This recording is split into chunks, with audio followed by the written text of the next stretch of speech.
The moment my boss sat too close beside me on the beach and whispered, "Act like you're mine tonight," I knew something was terribly wrong.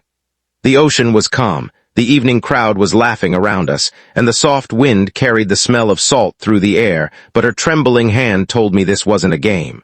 She was the most confident woman I had ever known, yet that night, she looked like someone desperately trying to hide a broken heart. I had worked for Claire Morgan for almost 3 years. She was the CEO of a successful design company, brilliant, disciplined, and almost impossible to impress.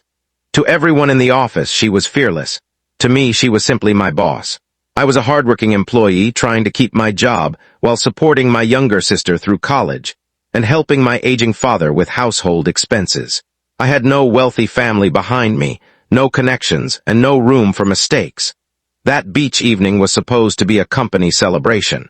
Claire had invited several senior employees and their families to a private seaside resort after we completed a difficult project.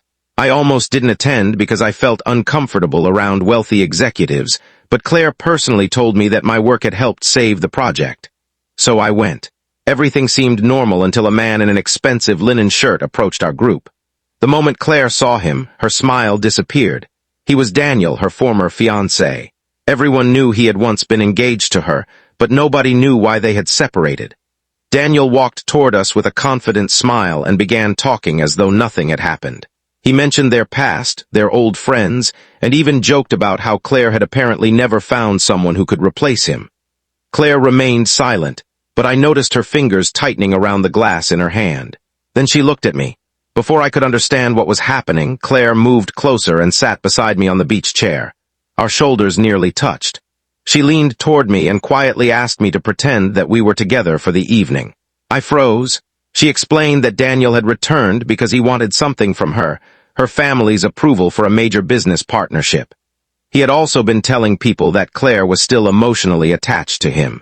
She wanted him to believe she had moved on. I agreed, not because I wanted anything from her, but because I could see how uncomfortable she was. If you believe in kindness, second chances, and the power of being there for someone when they need it most, please like, comment, share this story, and subscribe to Kindness SPAC. Your support helps these emotional stories reach more people who need a reminder that one small act of kindness can change a life. For the next hour, I played the role Claire had asked me to play.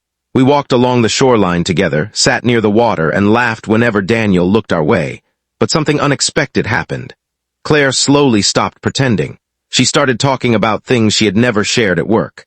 She told me about her childhood, when her mother had struggled to keep their family together after her father left.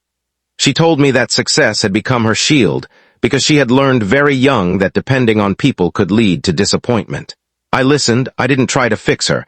I didn't tell her what she should do. I simply listened.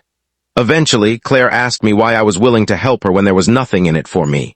I told her that sometimes people don't need someone powerful. They just need someone who stays. Those words changed her expression. Later that night, Daniel confronted us. He accused Claire of using me and suggested that I was only pretending because I wanted money or a promotion. I expected Claire to defend herself, but instead she stepped forward and calmly told him that I had never asked her for anything. Then she told him something that shocked everyone. She said I had been the only person in the company who had never treated her like a CEO. Daniel left angrily. The beach became quiet after that. Claire and I sat several feet from the others, watching the waves move beneath the moonlight.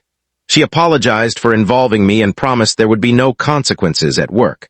But I could tell she was crying. She quickly turned away, embarrassed. I didn't ask questions. I simply handed her a clean handkerchief. She smiled through her tears. The next morning, everything changed. Claire returned to the office with a different attitude. She stopped hiding behind her title and began treating employees with more openness. She also discovered that several executives had been secretly pressuring her to approve the partnership with Daniel's company. Instead of surrendering, she investigated the deal and discovered serious financial problems that could have damaged her company. My small act of kindness had nothing to do with that discovery.